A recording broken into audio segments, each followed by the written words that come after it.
I'm gonna give you, a quick presentation on active objects. This is a project I've been working on for a little while, and we hope it will make your life as plugin developers a little bit easier. Well, I don't need to present myself again. Just wanted to mention I used to be based in Sydney and be a developer amongst many others over there, but now I'm based in France, so that's and work with the dev relations team. So that's sort of one good thing for you guys, I guess, is that I'm in the same time zone as you. So feel free to ping me from time to time if you have questions and stuff. I'm always happy to talk and discuss with other plugin developers here and figuring out what's hurting you and whether I can help you in any way. So active objects and the plugin is going to be about persisting data in plugins. If we go back sort of almost 2 years ago, there was this new version of the plugin framework, version 2, which basically brought us to a new sort of way of thinking about the plugin framework. We added on top of this new plugin system sort of components. First, because we felt the need internally. We talked a bit earlier today about SAL, which was first started as a shared library, shared plugin for Studio. But then we also added some other components as we needed them internally, and obviously trying to make them easier for you guys to consume and use. Active objects is one more of those components, and we think it's the one that is sort of more geared towards you guys, and is coming from a need from the community. So we've been driving that as the dev relations team. When you wanted to sort of persist data from the beginning of the plugin system in Jira or Confluence, you had solutions. I'm sure you're well aware of those. If you have ever developed plugins and stored data in them. Who actually knows about Probability Set and Bandana and all those? Yeah, everyone.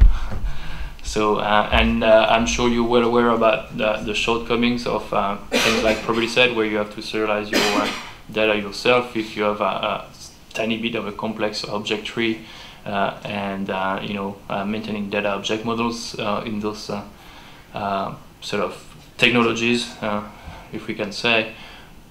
It's not trivial, and it's an overhead that you guys, if you didn't have to do it, you'd be better off. A bit later on,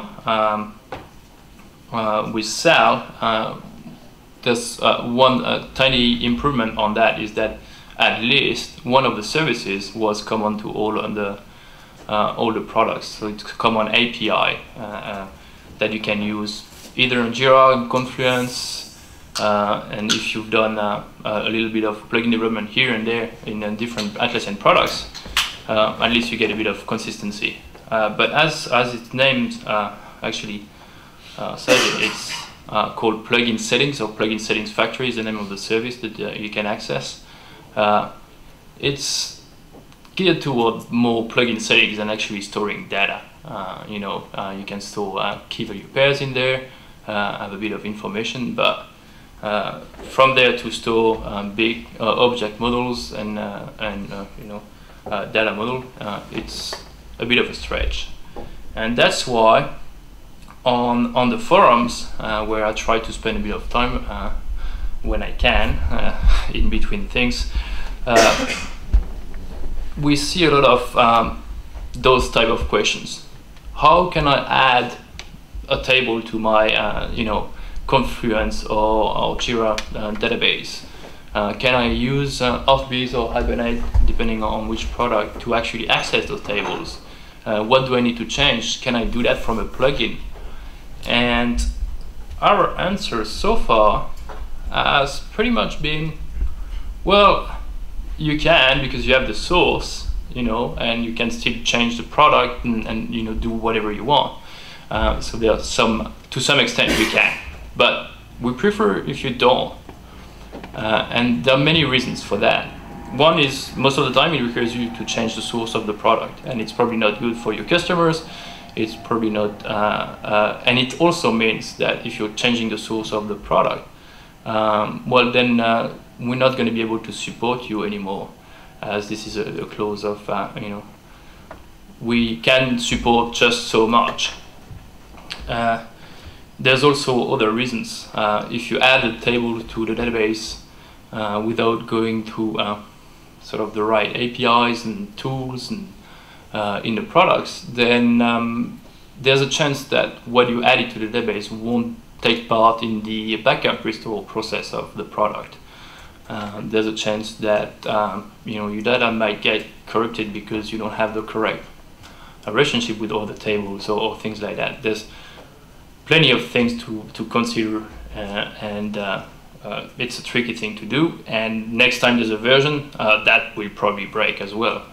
We already have difficulties maintaining sort of what we consider APIs. So if you go and dig even further under the hood, you're going to put yourself in a troubled position where this is most probably going to break. So that's why we've been driving the effort of the AO plugin. I just want to put aside the fact of ActiveObjects itself. I'll try to quickly go over what ActiveObjects is a bit later, but I want to describe a bit what we try to do with the plugin, just what we try to bring you guys with the plugin.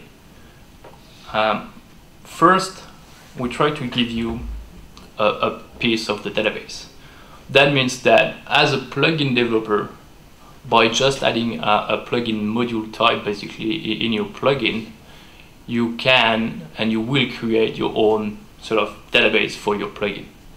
So you will be able to create tables with relations between those tables and stuff, and just as you would expect with you know, when you start using a database, you're a Java developer. Well, you know, you're thinking about Hibernate or Viz, and you're creating your tables. So that's what we want to give you. One important thing here to note is that this is sandbox. So that means that this database space that you're getting is only for your plugin, and that means that through that plugin and that framework, you won't be able to access all the database tables.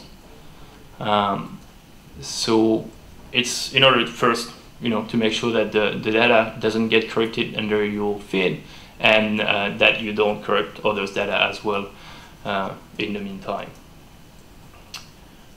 One of the things that the tools brings is that obviously Atlassian products support a whole range of databases, and as a plugin developer you don't want to care about that.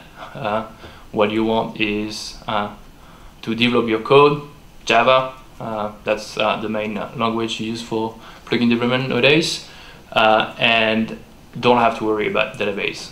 So that should support all databases and will actually abstract away the type of database. Obviously, as I said it as well, what you want as a Java developer when accessing a database is an ORM tool. So ActiveObjects, and then the tool that we give you through that plugin, is an ORM. It's not quite Hibernate or it's not Offbeat either. There are good reasons we didn't go with those ones, and I can come back on those a bit later. But it's intuitive enough that if you know an ORM tool, going on to ActiveObjects shouldn't be too much of a problem for you guys. And obviously one important part is we're going to provide the backup restore code, so you don't have to worry about anything, you know, with regards to that.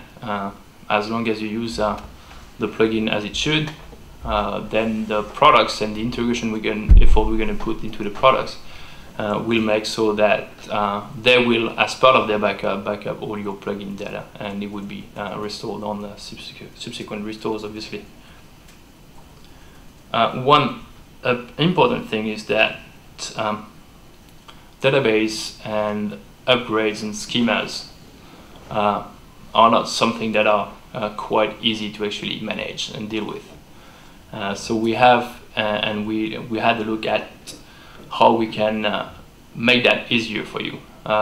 One great thing is that the ActiveObjects actually library provides a fairly easy way to migrate a schema from one version to another, and we will in the plugin as well provide a little upgrade framework so that you don't even have to write any SQL. You keep versions of your data model all in Java, and you can migrate from one version to another without writing any SQL at all. We think we will provide probably some shortcuts to SQL from time to time, because it can make sense, but we want to make it as simple and as sort of Java as possible. So ActiveObjects is an open source library under the Apache v2 license. It's available on java.net. We picked ActiveObjects as the ORM to use in our case for different reasons. One is fairly simple to